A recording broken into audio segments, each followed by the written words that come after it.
padanya, terus maju dan berkarya untuk bela bangsa dan negara. Bersyukurlah selalu berdoa dalam suka dan duka, hormat patuh pada ayah bunda, cinta pada sesama, siapkan diri sedari dini, wahai berbagai PID. Sosok masa depanmu sendiri, Kristuslah penolong sejati, terunah harapan negeri. Shalom kawan-kawan, hari ini kita akan beribadah minggu. Sebelumnya, mari kita persiapkan hati kita untuk ibadah hari ini agar dapat mengerti firman yang hendak Tuhan sampaikan. Hati kita melimpah dengan rasa syukur, oleh sebab itu marilah kita menyanyikan lagu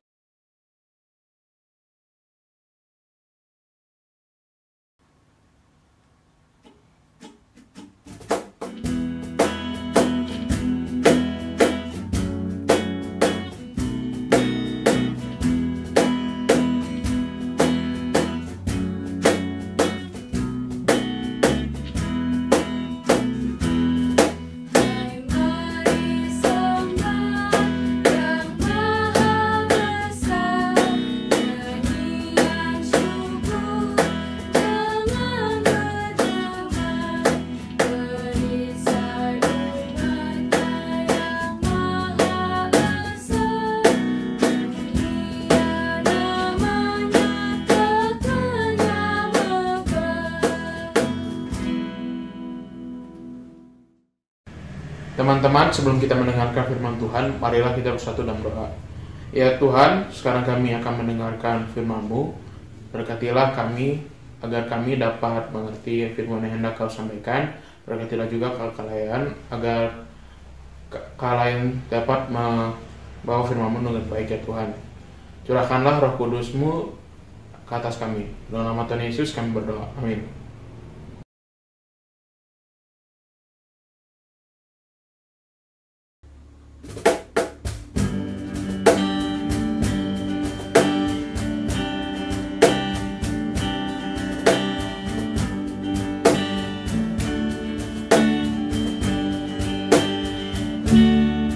Aku lihat bintang kemerlapan dan bunyi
Baik, sebelum kita mendengarkan firman Tuhan, marilah kita bersatu di dalam doa.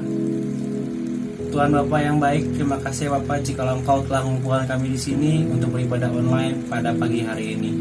Ya Tuhan, kiranya Engkau yang memberkati ibadah kami ini, agar ibadah kami ini suatu jadi berkenan di hadirat-Mu, dan pimpinlah kami semoga firman-Mu dapat menjadi permohonan kami sehari-hari.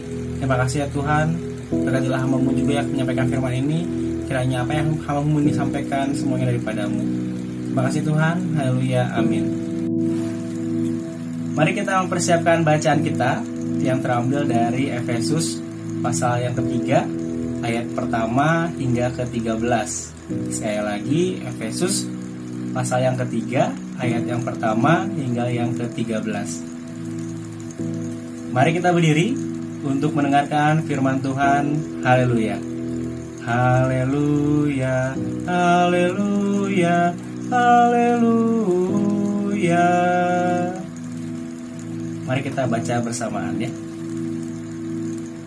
Rahasia panggilan orang-orang bukan Yahudi. Itulah sebabnya aku ini, Paulus, orang yang dipenjarakan karena Kristus Yesus untuk kamu, orang-orang yang tidak mengenal Allah. Memang kamu telah mendengar tentang tugas penyelenggaraan kasih karunia Allah yang dipercayakan kepadaku karena kamu, yaitu bagaimana rahasianya dinyatakan kepadaku dengan wahyu, seperti yang telah kutulis di atas dengan singkat. Apabila kamu membacanya, kamu dapat mengetahui daripadanya pengertianku akan rahasia Kristus, yang pada zaman angkatan-angkatan dahulu tidak diberitakan kepada anak-anak manusia, tetapi yang sekarang dinyatakan dalam roh kepada rasul-rasul dan nabi-nabinya yang kudus, yaitu bahwa orang-orang bukan Yahudi karena berita Injil turut menjadi ahli-ahli waris dan anggota-anggota tubuh peserta dalam janji yang diberikan dalam Kristus Yesus. Dari Injil itu aku telah menjadi pelayannya menurut pemberian kasih karunia Allah yang dianugerahkan kepadaku sesuai dengan pengerjaan kuasanya. Kepadaku yang paling hina di antara segala orang kudus telah dianugerahkan kasih karunia ini untuk memberitakan kepada orang-orang bukan Yahudi kekayaan Kristus yang tidak terduga itu, dan untuk menyatakan apa isinya tugas penyelenggaraan rahasia yang telah berabad-abad tersembunyi dalam Allah yang menciptakan segala sesuatu, supaya sekarang oleh jemaat diberitahukan pelbagai ragam hikmat Allah kepada pemerintah-pemerintah dan penguasa-penguasa di surga, sesuai dengan maksud abadi yang telah dilaksanakannya dalam Kristus Yesus Tuhan kita. Di dalam Dia kita beroleh keberanian dan jalan masuk kepada Allah dengan penuh kepercayaan oleh iman kita kepadanya. Sebab itu, aku minta kepadamu supaya kamu jangan tawar hati melihat kesesakanku karena kesesakanku itu adalah kemuliaanmu. Kiranya firman Tuhan diam dengan segala kekayaan di antara kamu, dan ucaplah syukur kepada Allah. Kepadamu puji-pujian, mada syukur dan segala kemuliaan, ya Bapa, Putra, Roh Kudus, sampai kekal abadi. Halo teman-teman, apa kabar? Shalom, ya semoga selalu dalam keadaan sehat. Kali ini kita bertemu kembali dalam ibadah online. Semoga teman-teman tidak bosan ya, karena kita sudah lama tidak bertemu juga. Tapi tetap penuh dengan sukacita. Semoga kita tetap bisa beribadah ya dengan kesungguhan hati kita, karena kita beribadah untuk memuji dan memuliakan nama Tuhan. Baik, untuk khotbah pada kesempatan kali ini itu topiknya bersyukur karena dipanggil menjadi saksi karya kasih Kristus yang menyelamatkan.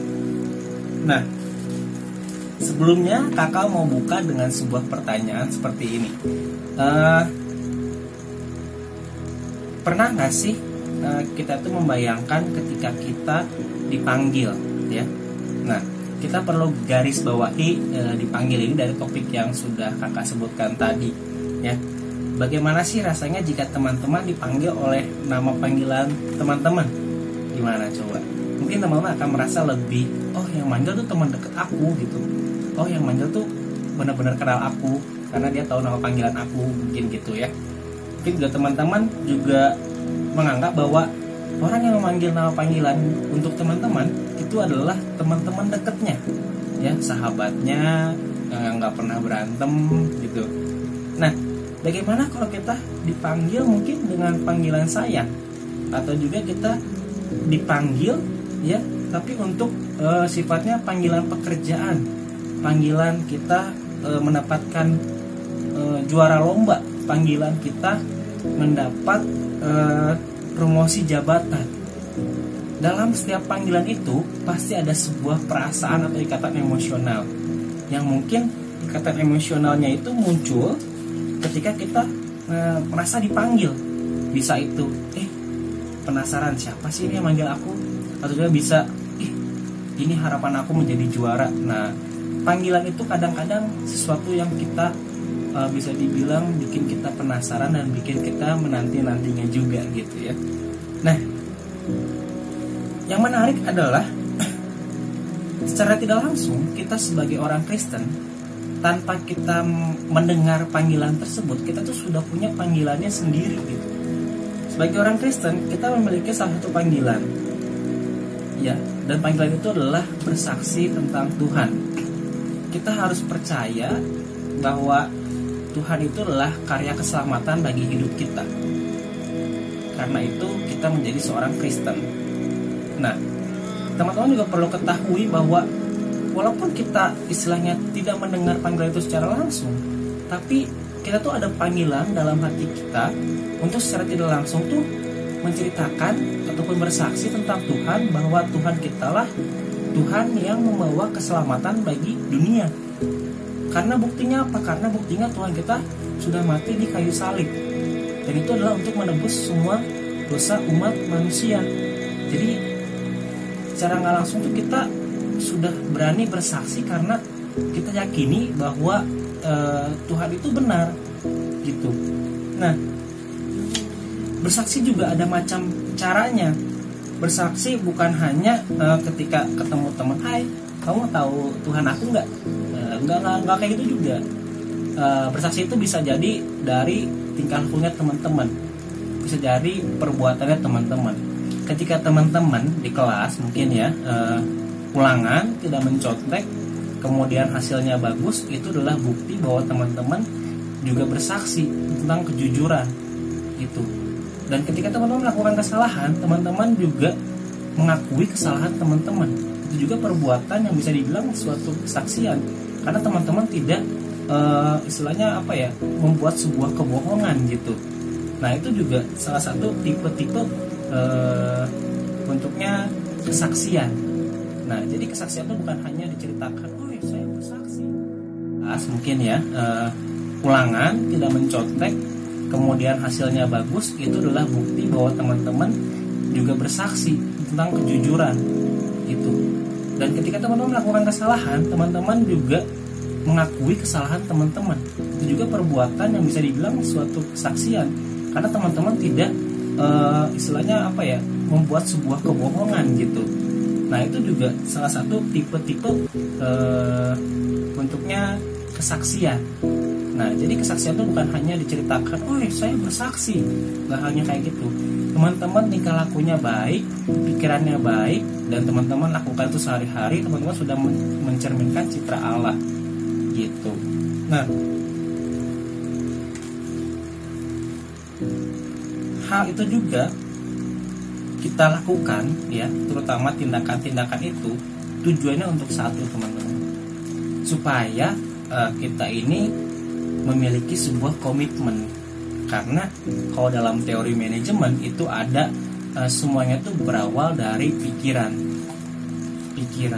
kemudian kita ada niat untuk melakukan, dan kita telah melakukan, dan kegiatan itu berulang terus menerus, itu menjadi sebuah kebiasaan. Nah, ini juga menjadi contoh nyatanya ketika teman-teman mencerminkan bahwa teman-teman adalah istilahnya anak-anak Tuhan yang perlu bersaksi tentang Tuhan, tapi bukan bersaksi yang harus menceritakan, tapi juga bisa dari tingkah laku. Tingkah laku itu berawal dari pikiran yang menyebabkan kebiasaan. Nah, jadi hati-hati teman-teman dalam berpikir, karena berpikir itu lama-lama bisa jadi sebuah kebiasaan yang buruk. Nah, kalau teman-teman berpikirnya sudah jernih, teman-teman mencerna firman Tuhan, teman-teman mendengarkan firman Tuhan, teman-teman menerapkan firman Tuhan dalam kehidupan teman-teman, pasti kakak yakin dan percaya bahwa perbuatan teman-teman juga akan baik, dan itu juga bisa mencerminkan cipta Allah dalam diri teman-teman. Dan itu teman-teman berkomitmen berarti untuk menjalankan panggilan kita sebagai orang Kristen, yaitu untuk terus mempercayakan diri kita kepada Tuhan, dan juga kita terus memegang teguh janji Tuhan.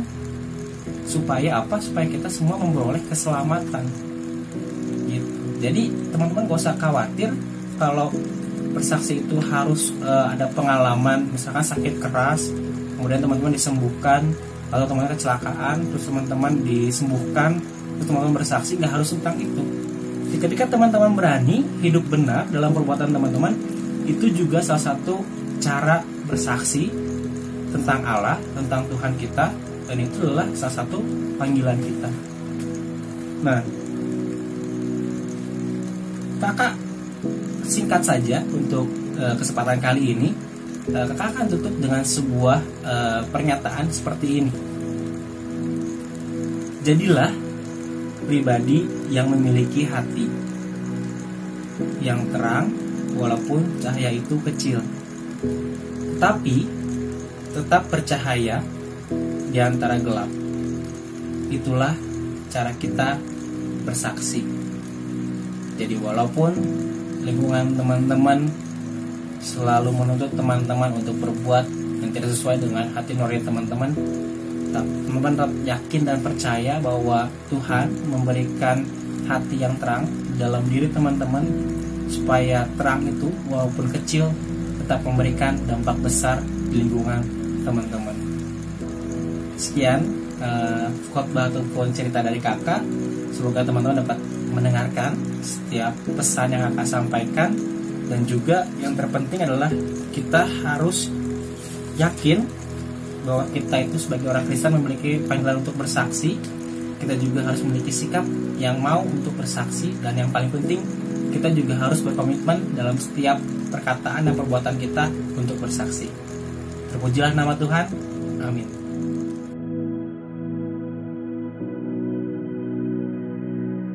Teman kita berdoa. Terima kasih Tuhan, Tuhan boleh menjaga, melindungi kami sepanjang satu pekan berjalan, dan kami ingin berdoa untuk bangsa dan negara kami, khususnya untuk Pak Jokowi sebagai Presiden. Tuhan mau menjaga, melindungi setiap beban yang diberikan pemerintah kepadanya supaya bisa dilakukan dengan baik dan benar. Dan kami ingin berdoa untuk gereja kami, khususnya gereja GPIB Immanuel Cimahi. Tuhan mau menjaga setiap orang-orang yang ada bersama kami, khususnya untuk keamanan, security. Tuhan juga berikan kekuatan, kesehatan selalu bagi mereka untuk melakukan aktivitas dalam menjaga keamanan gereja kami. Dan kami ingin berdoa untuk pendeta kami yang sudah boleh sembuh dari virus dan sudah bisa kembali melakukan aktivitas namun masih dengan terbatas. Dan kami ingin berdoa untuk teman-teman kami yang sakit atau yang sehat. Tuhan mau menjaga, melindungi mereka, dan yang sakit Tuhan mau sembuhkan mereka lewati makanan dan obat-obatan yang diberikan oleh dokter. Dan kami ingin berdoa untuk kakak klien kami, Tuhan mau menjaga, melindungi mereka dimanapun dan dalam setiap kegiatan apapun yang mereka jalani juga. Dan inilah doa syukur kami yang kami bawakan kepada Tuhan dalam doa Bapa kami. Bapa kami di surga, dikuduskanlah namamu, datanglah kerajaanmu, jadilah kehendakmu di bumi seperti di surga, dan berikanlah kami pada hari ini makanan kami yang secukupnya, dan ampunilah atas segala kesalahan kami, seperti kami juga yang sudah mengampuni orang yang bersalah pada kami. Dan janganlah membawa kami ke dalam pencobaan, tetapi lepaslah kami dari yang jahat, karena Engkau yang punya kerajaan dan kuasa dan kemuliaan dan sampai selama-lamanya. Amin.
Baik, teman-teman, pergilah dengan damai sejahtera dan lakukanlah firman Tuhan dalam kehidupanmu sehari-hari, serta terimalah berkat Tuhan. Kasih karunia dan damai sejahtera dari Allah Bapa kita dan dari Tuhan Yesus Kristus, beserta dengan persekutuan Roh-Nya yang kudus, akan menyertai kita semua dari sekarang sampai selama-lamanya. Amin. Amin.